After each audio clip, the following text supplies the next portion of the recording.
Welcome back to another episode with Life Notes with Peris. I'm glad you're watching, and today we're looking at navigating your 30s. And today we are living in a world whereby we say, it's never too late until you stop trying. You can reinvent yourself at 40 and still make it. You can reinvent yourself at 50 and at 60. And still make it. But why do you want to navigate our 30s? We want to make sure that we do the right thing at the right age. I believe that with the right mentorship, you can do anything at your youngest age. And I believe there are things that I should do before 40. And on my end, I tried my best. Yes, I think I ticked everything that I wanted to do before 40. But you know what? Life happens. And when life happens, there's nothing we can do. We have to try again. And these episodes are meant for you so that you ensure that life doesn't happen. So on our first thing, I would say that you should do before or in between your 30s to 40. One of them is ensuring that you get to the peak of your career. What are you studying? What do you want to become eventually? What is your highest level of education or highest level of business as at now that you really want to achieve? And so for me, I tried my best. I was ready to make sure that by the time I'm 35, I should be done with my PhD. That was the end of my education. I was ready to ensure that I'm pursuing it. And sometimes people wonder, how did you make it to do your PhD when you had young children? Yes. It's because you had a goal and you gave it a time frame that regardless of whether you have sleepless nights or not, you are ready to pursue it and accomplish it within the time you have bound for yourself.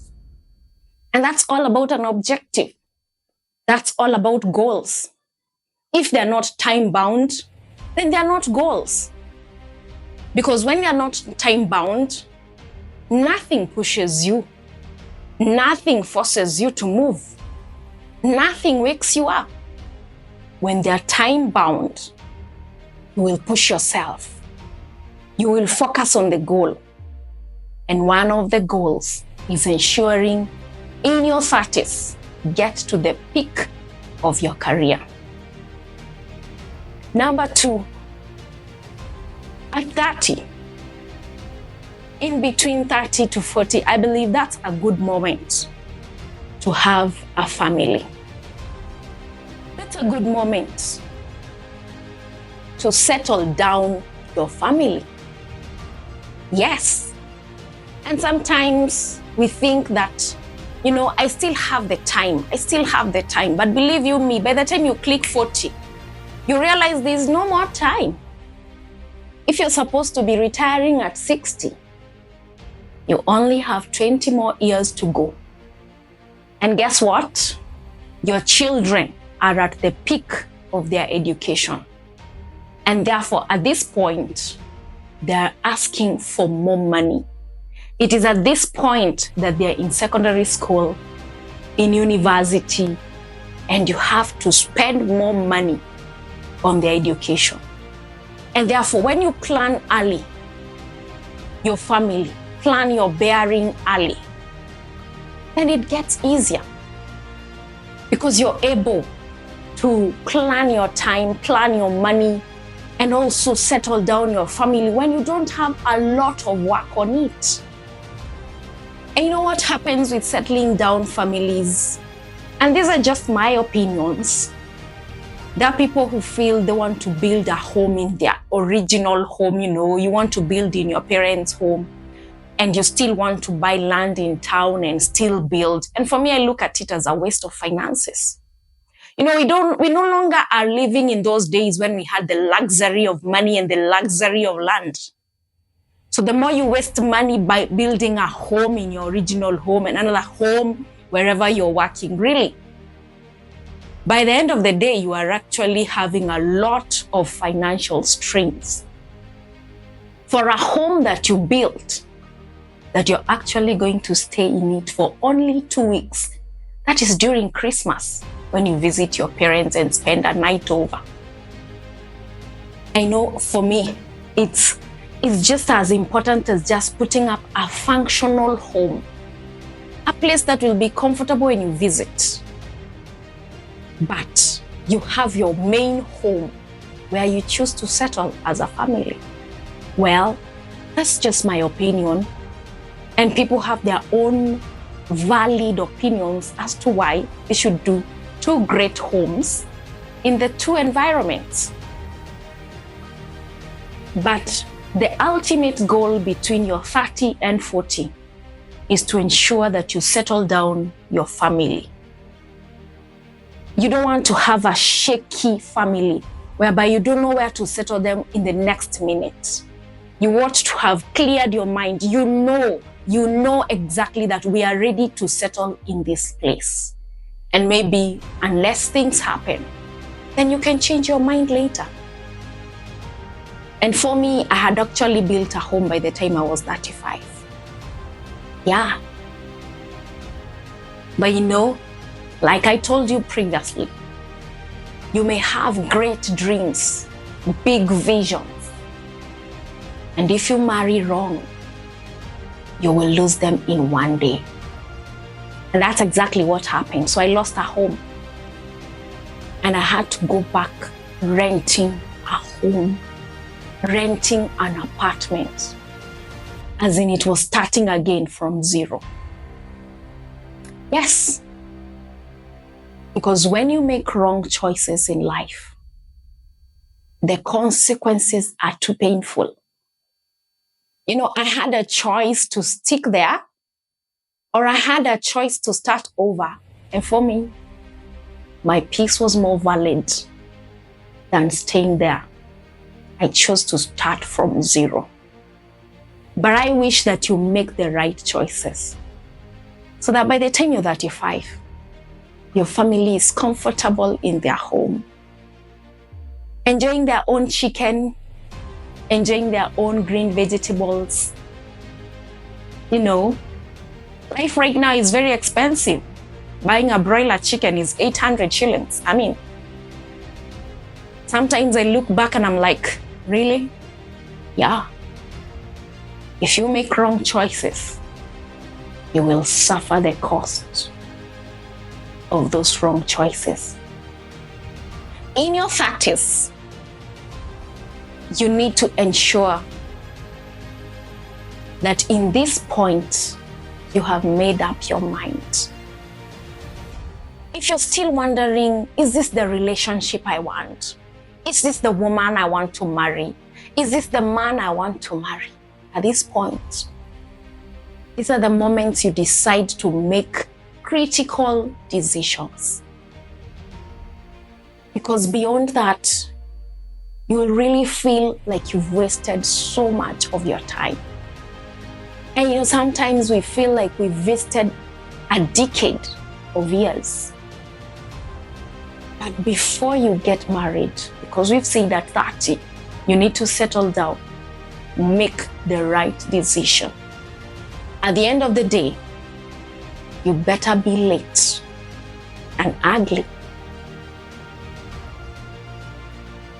The right choice can actually push you faster than the wrong choice. You know what they say? They say direction is better than speed. So I would say at 30, make the right choices. Make the right decisions. Another thing that is very important to consider between your 30 and your 40. Your 30 to 40. That is the best time for you to actually take good debt. And when I talk of good debt, I mean debt that you're buying a property to build your home, debt that you're buying maybe, a car for a business, debt that you're buying a car for your family, debt that you're starting a business. That kind of debt is good at that point. Debt that is meant to build a home. And not those kind of debts that I'll talk of mortgages. Some of the mistakes that we made or I made is when you take a big loan. For me, I would advise that avoid taking very big loans. You take a very big loan that takes you 8-9 years to finish or even more. And it's simply because we were brought up in an environment whereby, the best place to save your money is a SACCO. And after saving money in a SACCO, then you have the ability to take a big loan. But I believe if you can reduce your debt such that you maximize by taking a debt that is only at most 5 years, and then ensure that you are able to use that debt in the right way, I believe it is possible to actually achieve some of those dreams that you want to achieve without having to stretch yourself too much.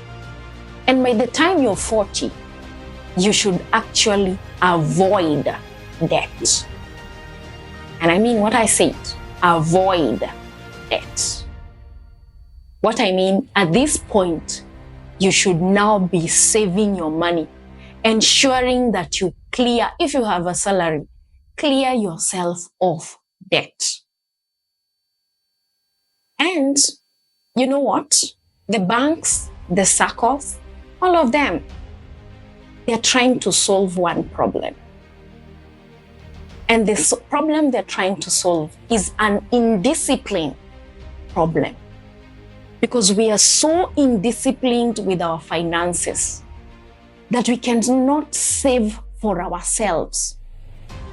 So we end up borrowing for us to do something that is great. But at this age, I feel I have all the discipline for my finances. I can literally pick this money, put it aside, and say, I'm not going to touch it until it accumulates for whatever purpose I want to do. And that is what banks and SACCOs are all about. They are solving a problem of human indiscipline with their finances. If only you're disciplined with your money, spend it wisely, budget it wisely, you'll end up finding that you have enough money to build a home without having to take a mortgage. Because if you calculate the number of years that you will be completing to pay off the mortgage, you discover that you paid them millions or even billions of shillings. If we can build a culture of discipline with finances, there's so much that you can do with your money and without straining. As for me, if I could go back at that point, I think I would be more disciplined with my money. I would achieve more with my money. Because the moment you have big loans, they strain your salary, they strain your spending, and overall, you end up not achieving as much as you'd have wished to achieve. Sometimes I think it's an illusion that I want to take this big debt, finish up things very fast. But you can actually decide to start slowly. Buy your land at 30. Start pouring the stones, pole, so slowly by slowly. And by the time 2-3 years are done, you're good with your house. Just with discipline, and it is possible. Another thing I would wish to tell you is that it is possible to have money in your hands It is possible to take a debt and wish to do all the things that you want to do. But I want to ask you that anytime you have any money in your hands, take your time to pray and ask God, is this your will for me to invest in this? Is this your will for me to do this? Is this your will for me to pursue this? Because sometimes, and I'll give a good example, you have bought land. One person buys land at 200,000 today. Another one buys land at 500,000 today. And in the next 2 years, the one who bought at 200 is already selling it at 5 million. And the one who bought at 500 is already having issues with selling their property. And you wonder, did I make the wrong mistake? Why did I even invest in that land? You thought you would maybe recover your money over a few years. And if it's stagnating. So I believe you need to request. Ask God, you have given me money. You have given me the ability to make this wealth. You have provided for me. Show me the way to invest it. You know, the Bible says that God gives us strength to make wealth, but He also teaches our hands to profit. Ask God, teach me to profit, so that whatever you invest your money is, it doesn't just go void. Wherever you invest your money, it should be able to bring back more than you had actually invested. The next thing you need to come up to know at between your 30s and 40s, and this is especially maybe for the men, yes, it's settling down, keeping boundaries. You know, I hear of men who are still at their 30s and 40s, they have a family, and they'll always talk of this, we had some function with some girlies, with some what. You know, there comes a point whereby you have to put a boundary. You're no longer young. You're no longer a bachelor. So I don't understand why a married man would be hanging out with bachelors. Because bachelors are busy talking about the girls they're meeting, the young girls they're walking around with, and who they want to catch up with the next minute. But you're now married. So you're just bringing pressure into your marriage. Because the moment you come and say, oh, I was out with the boys, and the boys you're talking about are unmarried men, then it keeps your wife questioning.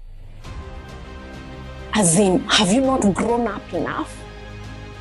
Are you not yet mature enough to know that at this level, you should not be talking of marriage, you should be talking of, I was out with business people, or I was out with colleagues discussing important issues. You know, those are the small things that actually ruin young marriages. The moment you feel that this particular person is not yet ready for marriage. Because at this point of 30 is when your children are still very young.